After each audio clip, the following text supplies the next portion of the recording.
આજે આપણે બનાવીશું હેલ્ધી સુપર ટેસ્ટી 6 દાળ ચોખાની ખીચડી। આજની મારી રેસીપી તમને ગમે તો લાઈક શેર ને સબસ્ક્રાઈબ જરૂરથી કરજો।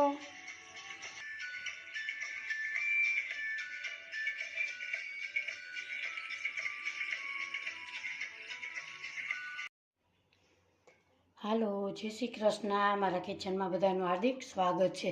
આજે આપણે 6 દાળ ખીચડીની આજે પચરંગી ખીચડી સરસ મસ્ત એવી બનાવીશું।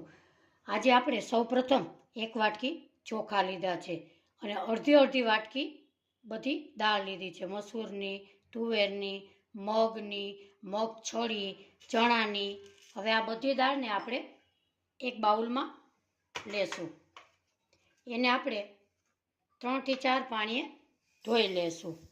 બધી દાળને આમાં એક બાઉલમાં આપણે ઉમેરી દેશું। આ દાળ પચરંગી ખીચડી ખાવાથી ખૂબ જ સરસ ટેસ્ટી એવી બને છે।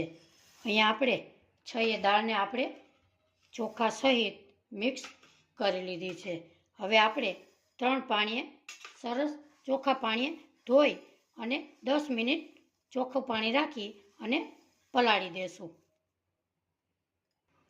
આપણી ખીચડી 10 મિનિટ પલળે ત્યાં સુધીમાં આપણે બધા વેજીટેબલ સુધારી લઈએ। અહીંયા આપણે પચરંગી ખીચડી બનાવવા માટે અત્યારે વેજીટેબલ્સ આપણે સુધારેલા છે। ડુંગળી, બટેટું, ટમેટું, કેપ્સિકમ, ગાજર અને લીલા વટાણા। અહીંયા મેં 1 ગાજર, અડધું કેપ્સિકમ, અડધું ટમેટું, 1 બટેટું, 1 ડુંગળી અને લીલા મરચાંની લાંબી ચીરું અહીંયા મેં આ બધું વેજીટેબલ સુધારી લીધું છે। હવે આપણે એક વઘાર કરીશું। અહીંયા આપણે ગેસ ઉપર એક કુકર મૂકેલું છે। એમાં આપણે 2 ચમચી ઘી ઉમેરીશું। ઘી ઉમેરવાથી પચરંગી ખીચડીનો સ્વાદ એકદમ સરસ ટેસ્ટી લાગે છે।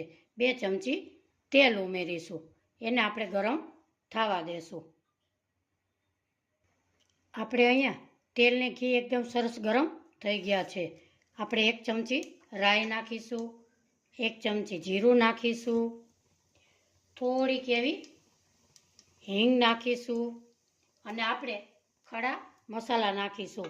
તજ, લવિંગ, ફૂલચક્ર એ બધાય આપણે સૂકું મરચું અને એ ખડા મસાલા અંદર નાખીશું। એને આપણે પકાવવા દેશું। એકદમ સરસ આપણા ખડા મસાલા એકદમ સરસ અંદર રોસ્ટ થઈ ગયા છે। હવે આપણે નાખીશું લસણ, લીલું મરચું અને આદું।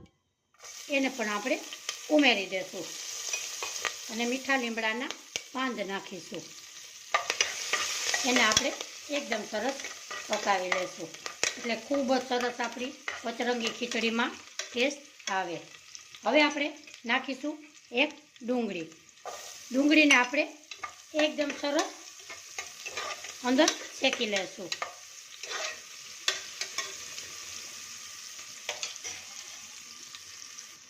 આપણી ડુંગળી એકદમ સરસ સોતળાઈ ગઈ છે। હવે એમાં આપણે નાખીશું બટેટું, કેપ્સિકમ, લીલા વટાણા, ગાજર, ટમેટું અને લીલા મરચાંના કટકા। એને હવે આપણે બધા શાકને મિક્સ કરી લઈએ। ગેસની ફ્લેમ આપણી હંમેશા ધીમી રાખીશું। હવે એમાં આપણે મસાલા કરી લઈએ। 1 ચમચી હળદર પાવડર નાખીશું, 1 ચમચી લાલ મરચું પાવડર નાખીશું। તમે તીખું જેવું ખાતા હોય એટલું તમે લાલ મરચું નાખી શકો છો। ધાણા જીરું પાવડર નાખીશું, ગરમ મસાલો નાખીશું 1 ચમચી, ટેસ્ટ પ્રમાણે મીઠું નાખીશું। હવે આપણે નાખીશું કસૂરી મેથી। એનો ટેસ્ટ ખીચડીમાં ખૂબ જ સરસ આવે છે। એને પણ આવી રીતે હાથની મદદથી મસળી અને ઉમેરી દેશું। હવે આપણે એકદમ સરસ બધા શાકને મિક્સ કરી લઈએ। હવે શાકને આપણે 2 મિનિટ સોતળવા દેશું. અહીંયા સરસ આપણું વેજીટેબલ શાક બધું એકદમ સરસ સોતળાઈ ગયું છે. હવે આપણે નાખીશું એમાં ખીચડી. આ બધી મિક્સ દાળની ભેળવેલી હતી પલાળેલી, એને આપણે અંદર ઉમેરી દઈશું. હવે એને પણ આપણે આવી રીતે મિક્સ કરી લઈએ. હવે આપણે પાણીનું માપ જોઈએ તો જેટલી ખીચડી આપણે ઓરેલી હતી 1/4 કપ એવી આપણે 3 વખત 3 બાઉલ અંદર ખીચડીમાં નાખીશું. હવે આપણે પાણી 3 બાઉલ અંદર ઉમેરી દઈશું.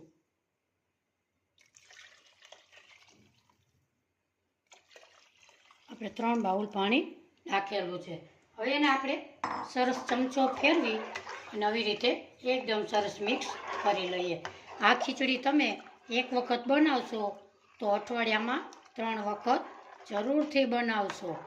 આવી રીતે હવે આપણે સરસ એકદમ સરસ મિક્સ થઈ ગયું છે.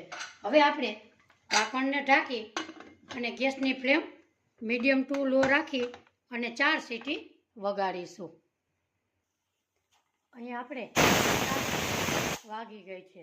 હવે આપણે ગેસની ફ્લેમ બંધ કરીશું અને ખીચડીને અંદર કુકરમાં જ આપણે સીજવા. હવે આપણે 5 થી 7 મિનિટ ઠંડુ કુકર થઈ ગયું છે. હવે આપણે કુકરને ખોલીશું. વાહ, આપણી ખીચડી એકદમ સરસ પચરંગી મસ્ત એવી ખીચડી આપણી બની છે. હવે આપણે ખીચડીને સર્વ કરી લઈએ. હવે આપણે પચરંગી ખીચડીને સર્વ કરી લઈએ. આ ખીચડી તમે એકવાર ચોક્કસથી ટ્રાય કરજો. ખૂબ જ સરસ ટેસ્ટી એવી બને છે અને હેલ્ધી પણ ખીચડી છે. તમે એકવાર ચોક્કસથી ટ્રાય કરજો. આજનો મારો વિડીયો તમને ગમે તો લાઈક, શેર ને સબસ્ક્રાઈબ જરૂરથી કરજો. કોમેન્ટ બોક્સમાં જરૂરથી જણાવજો આજની મારી ખીચડીની રેસીપી તમને કેવી લાગી. ફરી મળીશું એક નવી રેસીપી સાથે. ત્યાં સુધી બધાને મારા જય શ્રી કૃષ્ણ.